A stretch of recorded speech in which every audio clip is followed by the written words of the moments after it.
بسم الله الرحمن الرحيم. إن الحمد لله نحمده ونستعينه ونستغفره ونعوذ بالله من شرور أنفسنا وسيئات أعمالنا. من يهده الله فلا مضل له ومن يضلل فلا هادي له، وأشهد أن لا إله إلا الله وحده لا شريك له، وأشهد أن محمدا عبده ورسوله. يا أيها الذين آمنوا اتقوا الله حق تقاته ولا تموتن إلا وأنتم مسلمون. يا أيها الناس اتقوا ربكم الذي خلقكم من نفس واحدة وخلق منها زوجها وبث منهما رجالا كثيرا ونساء، واتقوا الله الذي تساءلون به والأرحام إن الله كان عليكم رقيبا. يا أيها الذين آمنوا اتقوا الله وقولوا قولا سديدا يصلح لكم أعمالكم ويغفر لكم ذنوبكم، ومن يطع الله ورسوله فقد فاز فوزا عظيما. أما بعد فإن خير الحديث كتاب الله، وخير الهدي هدي محمد صلى الله عليه وسلم، وشر الأمور محدثاتها، وكل محدثة بدعة، وكل بدعة ضلالة، وكل ضلالة في النار. قال الله عز وجل بعد أعوذ بالله السميع العليم من الشيطان الرجيم: لقد خلقنا الإنسان في أحسن تقويم ثم رددناه أسفل سافلين إلا الذين آمنوا وعملوا الصالحات فلهم أجر غير ممنون فما يكذبك بعد بالدين أليس الله بأحكم الحاكمين. رب کائنات انتہائی زیادہ بلکہ کائنات میں سب سے بڑھ کر رحیم و کریم ذات ہے، اور اللہ تعالیٰ یہ چاہتے ہیں کہ اللہ کے بندے بچ جائیں. اللہ تعالیٰ ہمیں جہنم سے بچانا چاہتے ہیں. اس کے باوجود لوگوں کی اکثریت اگر جہنم میں جائے گی تو اپنی نااہلی، نالائقی اور بدبختی کی وجہ سے جائے گی. جس طرح دور مت جائیے، رب کائنات تو بڑی بلند و برتر ذات ہے.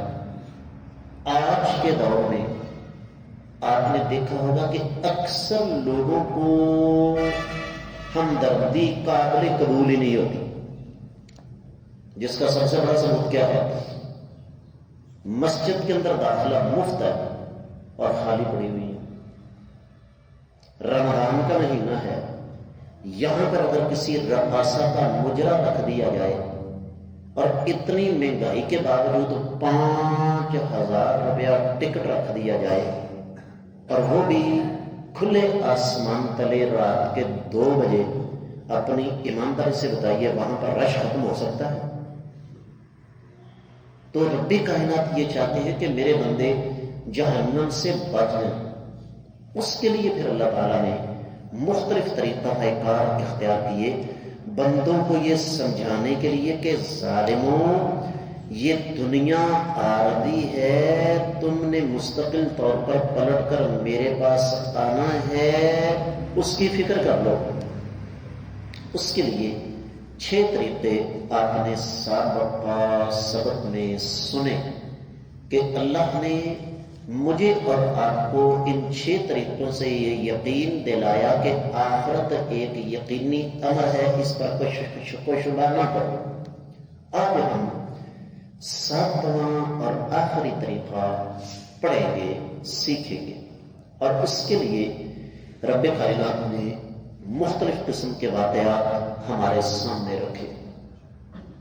قرآن کہتا ہے: وَإِذْ قَتَلْتُمْ نَفْسًا فَادَّارَأْتُمْ فِيهَا وَاللَّهُ مُخْرِجٌ مَا كُنْتُمْ تَكْتُمُونَ فَقُلْنَا اضْرِبُوهُ بِبَعْضِهَا كَذَلِكَ يُحْيِي اللَّهُ الْمَوْتَىٰ وَيُرِيكُمْ آيَاتِهِ لَعَلَّكُمْ تَعْقِلُونَ.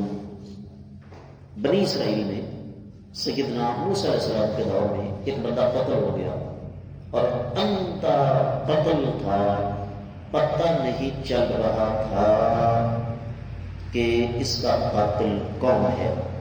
بڑی قیمتی بات ہے. بھاگے سیدنا موسیٰ علیہ السلام کے پاس کہ حضور والا اللہ تعالیٰ سے پوچھ کر بتائیے کہ قاتل کون ہے۔ رب کائنات نے سیدنا موسیٰ علیہ السلام کے ذریعے حکم دیا کہ یہ سودا اتنا سستا نہیں، کیا کرنا ہوگا جی؟ فرمایا ایک گائے ذبح کرو۔ کیا ذبح کرو جی؟ کیا خیال ہے؟ لفظ گائے سمجھ آتا ہے یا نہیں آتا؟ پاگل کے بچوں، گائے پکڑو ذبح کر دو۔ لیکن ان میں بھی وہی بیماری تھی جو آج ہمارے اندر ہے۔ ہمارا دن رات کام ہے لوگوں کو مسئلے مسائل بتانا۔ استاد جی ایک مسئلہ پوچھنا تھا، حل بتا دیا۔ وہ جی آپ جو کچھ کہہ رہے ہیں وہ تو ٹھیک ہے، لیکن اب یہ لیکن بڑا کام خراب کرتا ہے، گھٹنے چھوڑ دیں۔ لیکن کہتے گئے اور پھنستے گئے۔ سب سے پہلا سوال اللہ تعالیٰ سے پوچھیے گائے کیسی ہونی چاہیے؟ کیا خیال ہے؟ بتانے کی ضرورت ہے کہ نہیں بھائی؟ جس کی 4 ٹانگیں ہوں، 2 آنکھیں ہوں، 1 منہ ہو، 1 سر ہو، 2 سینگ ہوں، 1 دم ہو، 4 پاؤں ہوں، گائے کیسی ہونی چاہیے؟ کہا ٹھیک ہے، نہیں نہ تمہیں منظور؟ سنو پھر، نہ تو بالکل بوڑھی ہو اور نہ بالکل جوان ہو، درمیانے درجے کی ہو۔ پابندی لگ گئی نا؟ پھر اگلا سوال یہ وہ اللہ تعالیٰ سے پوچھئے اس کا رنگ کیسا ہونا چاہیے؟ بھائی تساں نمائش پیش کرنا یا بیوٹی شو چلا کے جانا؟ کہا ٹھیک ہے، اگر تمہاری شامت آئی ہوئی ہے تو سنو پھر، زرد رنگ کی گائے ہونی چاہیے، چمکدار ہونی چاہیے، دیکھنے میں اچھی لگنی چاہیے۔ بھائی جان ادھر آ جائے، حضور والا ادھر دیوار کے ساتھ راستہ موجود ہے۔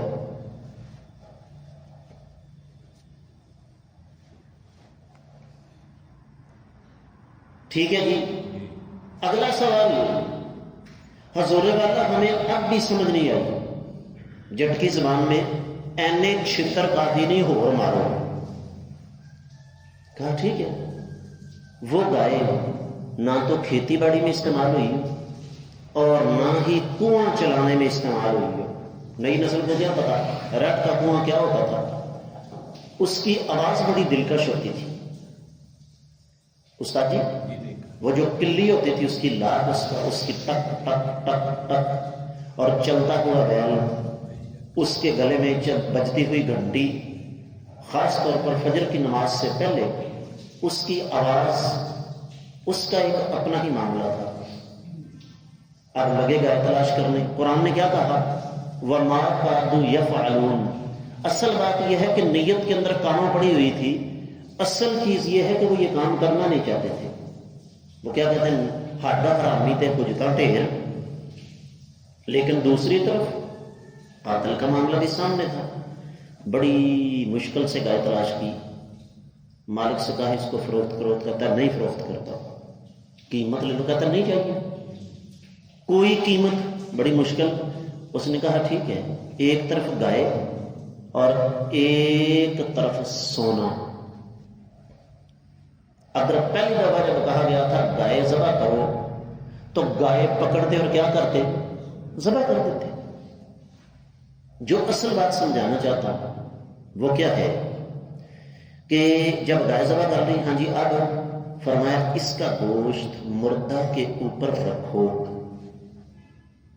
رکھا، قرآن نے اس واقعے کو بیان کیا، وَإِذْ قَتَلْتُمْ نَفْسًا فَادَّارَأْتُمْ فِيهَا۔ جب تم نے ایک بندہ مار دیا اس بارے میں تم پریشانی کا شکار ہو گئے، پھر فرمایا وَاللَّهُ مُخْرِجٌ مَا كُنْتُمْ تَكْتُمُونَ، رب کائنات جو تم چھپاتے تھے اسے ظاہر کرنے والے تھے۔ قرآن کا کوئی واقعہ صرف قصہ کہانی داستان نہیں کہ امر و یار کی داستان سن لو، ٹارزن کی داستان سن لو، سپرمین کی داستان سن لو، کہانی سن کے مزہ لے کر جاؤ۔ ہر داستان کے اندر باقاعدہ اسباب ہیں، میں نے ابھی آپ کو بتا دیا۔ تو فرمایا کہ اس فَقُلْ نَضْرِبُوهُ بِبَعْضِهَا، عام حالات میں کوئی آدمی ہمارے سامنے مردہ پڑا ہو، قتل ہوا ہو، اس کے سامنے گائے تو کیا ہرن کا گوشت لا کر رکھ دیں، کیا وہ زندہ ہو سکتا ہے؟ نہیں۔ اللہ تعالیٰ فرماتے ہیں کذالک یحیی اللہ الموتى ویریکم آیاتہ لعلکم تعقلون۔ رب کائنات نے جس طرح اس مردے کو زندہ کر دیا، اسی طریقے سے اللہ تعالیٰ مردوں کو زندہ کریں گے اور تمہیں اپنی نشانیاں دکھاتے ہیں تاکہ تم عقل رکھ سکو۔ تو وہ مردہ جو کٹا کٹا تھا چند لمحات کے لیے زندہ ہوا، اس نے بتا دیا کہ میرا قاتل میرا قریبی عزیز ہے۔ اللہ نے نمونہ دکھا دیا، اور اس قسم کے نمونے ہمارے اپنے پاس موجود ہیں۔ پرانی بات کر رہا ہوں، کم از کم کو 35-40 سال پہلے کی، شاید اس سے بھی زیادہ۔ ہماری برادری کی بہنیں لگتی ہے، بڑی قریبی، تو چھوٹی تھی، فوت ہو گئی، سارے رشتہ دار اکٹھے ہو گئے، قبر کھودی جا چکی، جنازے کا اعلان ہو گیا، غسل دے رہے تھے تو خواتین نے شور مچا دیا، وہ کڑی جیوں پئی۔ کیا خیال ہے استاد جی، کسی زندہ کی قبر کھودتا ہے کوئی؟ ایسا ممکن ہے مصری صاحب کہ بچہ زندہ ہو اور میں اعلان کرتا پھروں کہ فلاں کا بیٹا یا فلاں کی بیٹی فوت ہو گئی ہے؟ تو اس قسم کے نمونے اللہ تعالیٰ ہمیں دکھاتے ہیں یا نہیں؟ ٹھیک ہو گیا۔ اور جائیے ہسپتالوں میں جا کر دیکھیے، آپ کو جا بجا اس قسم کی چیزیں مل جائیں گی۔ ڈاکٹر جس بندے کو مردہ ڈکلیئر کر چکے ہیں، رب کائنات اسے زندہ کر دیتے ہیں۔ اسی طرح استاد جی اچھے اس کے 5-6 بچے ہیں ماشاءاللہ، ظاہر بات ہے میں آپ کو سر عام نہیں بتا سکتا وہ کون ہے، لیکن بڑی قریبی عزیزہ ہماری کزن ہے۔ اچھا جی، دوسرا واقعہ جو اللہ نے بیان کیا، معروف ترین روایت یہ ہے کہ سیدنا عزیر علیہ السلام تھے، ایک بستی کے پاس سے گزرے، وَالَّذِي مَرَّ عَلَىٰ قَرْيَةٍ وَهِيَ خَاوِيَةٌ عَلَىٰ عُرُوشِهَا، تیسرے پارے کا دوسرا رکوع ہے۔ رب کائنات فرماتے ہیں اللہ کا ایک نبی سیدنا عزیر علیہ السلام ایک بستی کے پاس سے گزرے، تباہ و برباد پڑی تھی۔ دل میں ایک بات آئی، شک نہیں، نبی شک نہیں کرتا، یاد رکھیے نبی کی یہ شان کے منافی ہے کہ نبی شک کرے۔ تو ذہن میں ایک بات آئی، دل میں، اللہ اس مردہ بستی کو، تباہ شدہ بستی کو کیسے زندہ کریں گے؟ کہاں بتاتا ہوں تمہیں۔ 100 سال کے لیے نیند سلا دیا، جب بیدار ہوئے تو پوچھا کتنی دیر سوئے؟ کہا کتنی دیر سویا ہوگا؟ صبح کے وقت سوئے تھے، کوئی پچھلا ٹائم تھا یا اللہ ایک دن یا دن کا کچھ حصہ؟ فرمایا 100 سال۔ 2 نشانیاں، پہلی نشانی اپنا گدھا دیکھو کہاں ہے، پتہ ہی کچھ بیچارہ وہ مر کھپ گیا کہیں۔ تم نے جو سفر کے دوران کھانا اپنا اس درخت کے ساتھ لٹکایا تھا، جا کر دیکھو ابھی تک وہ تازے کا تازہ ہے۔ اور پھر ان کی آنکھوں کے سامنے گدھے کی ہڈیاں کٹھی ہوئی، اوپر گوشت چڑھا اور وہ ہنہناتا ہوا اٹھ کھڑا ہوا۔ جب دیکھ لیا کہا یا اللہ پاک مجھے یقین ہو گیا۔ تیسرا واقعہ، اس سے اگلی آیت مبارکہ میں سیدنا ابراہیم علیہ السلام نے اللہ سے سوال کیا، شک کی بنیاد پر نہیں، اپنے ایمان کو مزید پختہ کرنے کے لیے، کیف تحیی الموتیٰ، اللہ جی مردوں کو زندہ کیسے کریں گے؟ فرمایا 4 پرندے پکڑو، ان کو اتنا اپنے ساتھ مانوس کرو کہ تم ان کو آواز دو تو بھاگتے چلے آئے۔ ایسا ہوتا ہے یا نہیں؟ ایک جانور کو اگر آپ 2, 4, 5 مہینے پال لیں، استاد جی ہم نے آزمایا ہوا ہے، بھینس، گائے، بکرا، پیچھے بھاگتے ہیں، ان کو دور سے ان کے نام رکھے ہوتے ہیں، ہم نے آواز دی وہ بھاگا چلا آیا۔ یا اللہ ایسا کر لیا ہے، فرمایا اب ان کے ٹکڑے ٹکڑے کر دو، ٹکڑے کر کے ان 4 پہاڑوں پہ ان کے ٹکڑوں کو پھیلا دو، بوٹیوں کو پھیلا دو، اور اس کے بعد آواز دو جس طرح ان کو بلانے کے لیے آواز دیا کرتے تھے۔ آواز دی، یأتینک سعیا، بھاگتے ہوئے آ گئے۔ الہ العالمین، میں تسلیم کرتا ہوں کہ آپ ہماری عقل سے ماورا مردوں کو زندہ کریں گے۔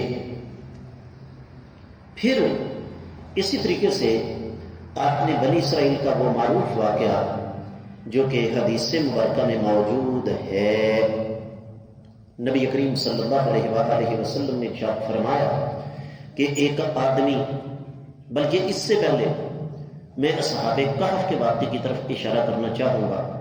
نوجوان تھے، رب کائنات نے ہدایت نصیب فرمائی، وقت کا بادشاہ ظالم تھا۔ اور یہاں ایک بڑی قیمتی بات ذہن میں رکھیے، دولت اور عاجزی اور بادشاہت اور اپنی اوقات، یہ دونوں بہت کم اکٹھے ہوتے ہیں۔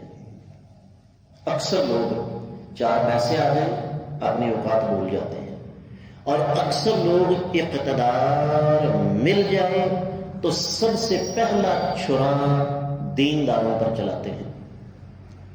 یہ تو ہمیں آج کہتے ہیں نا، مولویوں نے کیا کیا ہے؟ آپ سوچ بھی نہیں سکتے کہ 1857 کی جنگ آزادی میں سینکڑوں نہیں ہزاروں علماء کو انگریز نے پکڑا، توپوں کے آگے باندھ دیا، ساری رات باندھے رکھا، صبح فجر کے وقت توپ چلا کر ان کے جسموں کے پرچے اڑا دیے۔ پرانی بات ہے اور نئی بات کرتے ہیں۔ بات یاد آ گئی تو میں ضمن آپ کو سمجھاتا چلا جاؤں تاکہ وضاحت ہو جائے۔ لوگ آج کہتے ہیں کہ آپ ان افغانوں کا مقابلہ کریں گے جنہوں نے دنیا کی ساری طاقتوں کو چکنا چور کر کے رکھ دیا۔ ان بیچاروں کو اس بات کا پتہ نہیں کہ افغانوں کی کیا اوقات ہے جی۔ اگر روس کے خلاف جنگ لڑی گئی، ساری دنیا سے مسلمان آئے تو راستہ کون سا تھا؟ پاکستان کا۔ رہنمائی کس نے کی؟ پاکستان نے۔ افغانستان کے چپے چپے سے واقف کون ہے؟ پاکستان۔ اگر نیٹو آ گیا، دنیا کے 48 ملک آ گئے، تو ان کا مقابلہ کرنے کے لیے ان ظالموں کی سرپرستی کس نے کی؟ پاکستان نے۔ وہ مثال ایک معروف ہے نا کہ بلی نے شیر کو سارے فن سکھا دیے، درخت پہ چڑھنا نہیں سکھایا۔ یہ غلط فہمی ہے ہمارے ان بھولے والے مسلمانوں کی کہ افغانوں نے اپنی جنگ خود لڑی ہے۔ ہمارے پاس تصویریں موجود ہیں 1979 میں جب روس آیا تھا تو افغانی خواتین نے ان کے اوپر پھول نچھاور کیے تھے۔ یہ تو اللہ تعالیٰ کی ذات ہے۔ غریق رحمت فرمائے 3 جرنیلوں کو، ضیاء الحق حمید گل اور اختر عبد الرحمن رحمہ اللہ تعالیٰ ان کی قبروں کو منور فرمائے، جنہوں نے فیصلہ کیا کہ اس روسی ریچھ کا راستہ روکا جائے گا۔ یہ اندر کی باتیں ہیں جن کا ہر ایک کو پتہ نہیں، ورنہ ہفتہ 10 دن تو ہو گئے نا ساتھی، ہفتہ 10 دن تو ہو گئے ہیں۔ ان ہفتے 10 دنوں میں 50 کلومیٹر سے زیادہ آپ کی فوج اندر جا چکی ہے، اور جتنے قیمتی ان کے مراکز تھے دہشت گردی کے جہاں اسلحہ انہوں نے ڈیمپ کیا ہوا تھا، انہوں نے اللہ کی مہربانی سے تاک تاک کے نشانے مار کے سب کچھ تباہ کر دیا۔ لیکن میں اس طرف نہیں جانا چاہوں گا۔ آئیے براہ راست اپنے موضوع کی طرف آتے ہیں۔ اصحاب کہف نوجوان تھے، کتنے؟ 5 6 7 8، ہمیں اس سے کوئی غرض نہیں۔ تو جب انہیں پتا چلا کہ بادشاہ وقت ہمیں قتل کر دے گا، اپنا ایمان بچانے کے لیے ایک غار میں جا کر گھس گئے۔ اب رب کائنات نے انہیں وہاں پر نیند عطا فرما دی۔ خلاصے میں یہ بات گزر چکی ہے، کتنا عرصہ جی؟ 309 سال۔ کیا خیال ہے کوئی آدمی 309 سال سویا رہ سکتا ہے؟ اور وہ غار آج بھی موجود ہے، اور وہ سوئے اس انداز سے تھے کہ ان کو ہوا مل رہی تھی، ان کو سورج کی روشنی مل رہی تھی۔ قرآن کہتا ہے وَنُقَلِّبُهُمْ ذَاتَ الْيَمِينِ وَذَاتَ الشِّمَالِ، ان کو شعور نہیں تھا، ہم انہیں دائیں بائیں باقاعدہ کروٹ بھی ان کی تبدیل کرتے رہے تاکہ جسم ان کا کہیں جامد نہ ہو جائے۔ تو اللہ نے ان کو بیداری عطا فرمائی کتنے عرصے کے بعد؟ 309 سال کے بعد۔ تو وہ رب کائنات کیا ہمیں مرنے کے بعد دوبارہ زندہ نہیں فرمائیں گے؟ تو یہ تمام کے تمام دلائل کیا ثابت کرتے ہیں کہ مرنے کے بعد دوبارہ جی اٹھنا دلائل سے ثابت ہے۔ اللہ نے توفیق دی، کل ہم انشاءاللہ اگلے موضوع پر بات کریں گے۔ اللہ تعالیٰ سمجھنے کی توفیق عطا فرمائے۔